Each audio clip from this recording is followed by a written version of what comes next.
আসসালামু আলাইকুম। আশা করি যে যেখানে আছেন ভালো আছেন, সুস্থ আছেন। আমরাও আলহামদুলিল্লাহ মোটামুটি ভালোই আছি।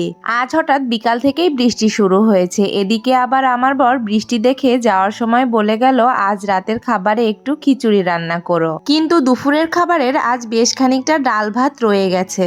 তাই ভাবলাম বেঁচে থাকা ডাল ভাতের সাথে কিছু শাকের পাতা আর চাল ডাল দিয়ে একটু লেটকা খিচুড়ি রান্না করে ফেলি।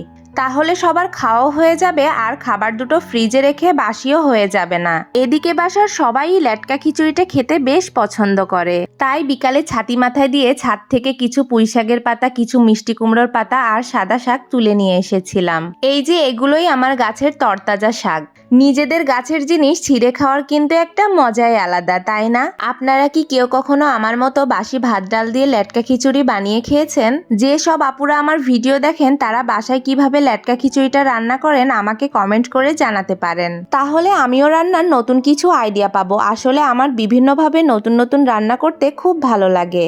আমি যখন ফেসবুক, ইউটিউবে বিভিন্ন আপুদের নতুন নতুন রান্না দেখি, সেখান থেকে বেছে বেছে যে রান্নাগুলো আমার ভালো লাগে আমি বাসায় ট্রাই করে দেখি। খেতে ভালো হোক বা খারাপ হোক, আমি সবসময়ই নতুন কিছু চেষ্টা করে দেখি। আর এই যে আমার ছানাপনাগুলো, তারা শুধু ক্লে দিয়ে ব্যাঙ তৈরি করে আর ঠিক 3 থেকে 4 দিন পরে ব্যাঙগুলো ছিঁড়ে ফেলে। তাদের দুইজনের ক্লে দিয়ে বানানো এই ছোট্ট ব্যাঙগুলো ভরার জন্য বাসার সবার কাছ থেকে গিয়ে পয়সা চেয়ে বেড়াবে।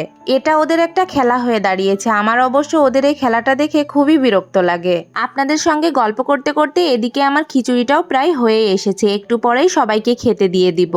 তাহলে আজকের মতো এ পর্যন্তই। দেখা হবে নতুন কোনো একটি ভিডিওতে। সেই পর্যন্ত সবাই ভালো থাকবেন, সুস্থ থাকবেন। আর আজকের ভিডিওটা যদি আপনাদের কাছে ভালো লেগে থাকে তাহলে অবশ্যই কিন্তু লাইক, কমেন্ট, শেয়ার করতে ভুলবেন না। আল্লাহ হাফেজ।